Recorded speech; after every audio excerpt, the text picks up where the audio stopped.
Join me as I take on the challenge of mastering 12 common phrasal verbs and using them in real sentences. Let's see if I can level up my English skills. When it comes to mastering English, one of the most important skills to have is a strong grasp of phrasal verbs. Phrasal verbs are idiomatic expressions that combine a verb with a preposition or an adverb to create a new meaning that's often different from the individual words. They're a fundamental part of everyday English communication, and being able to use them correctly can make a huge difference in how confident and fluent you sound. One of the biggest challenges learners face when trying to understand and use phrasal verbs correctly is that they often don't follow logical patterns. Unlike regular verbs, phrasal verbs don't necessarily follow a predictable sequence or structure, which can make them difficult to learn and remember. Additionally, many phrasal verbs have multiple meanings or nuances, which can lead to confusion and misunderstandings. Another difficulty learners face is that phrasal verbs are often used in informal contexts, such as in conversations with friends or in casual writing, like social media posts or text messages. This means that learners may not be exposed to them as frequently in formal classrooms or textbooks, making it harder to pick them up naturally. Furthermore, even when learners do encounter phrasal verbs, they may not always be taught in a way that's relevant or engaging. For example, a learner might be given a list of phrasal verbs to memorize, but without any context or examples of how to use them in real-life situations. As a result, many learners struggle to use phrasal verbs correctly, and this can hold them back from achieving fluency and confidence in their English speaking and writing. In this video, we're going to tackle 12 common phrasal verbs, and I'll show you how to use them in real sentences to improve your English fluency. Let's start with pick up.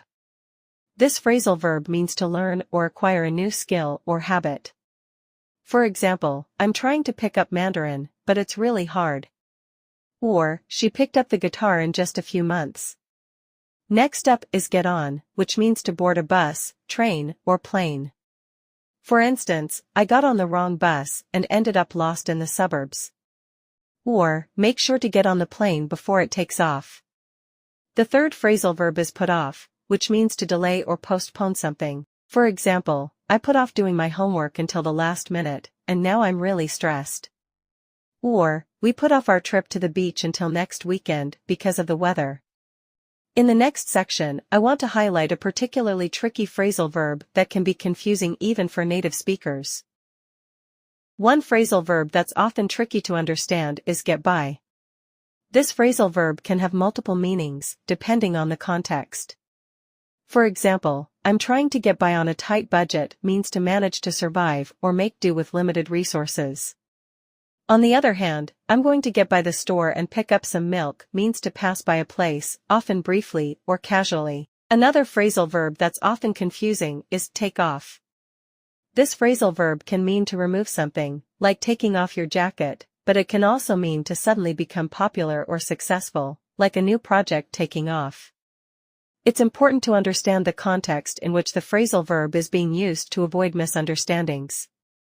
Finally, let's talk about turn down, which means to refuse an invitation or offer. For instance, I turned down the job offer because it didn't align with my goals.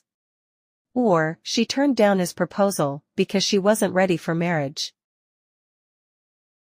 To recap, mastering phrasal verbs is essential for improving your English fluency and confidence.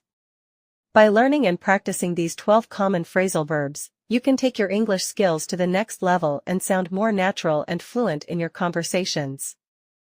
Thanks for watching, and don't forget to leave a comment with your favorite phrasal verb or an example of how you've used one in a sentence.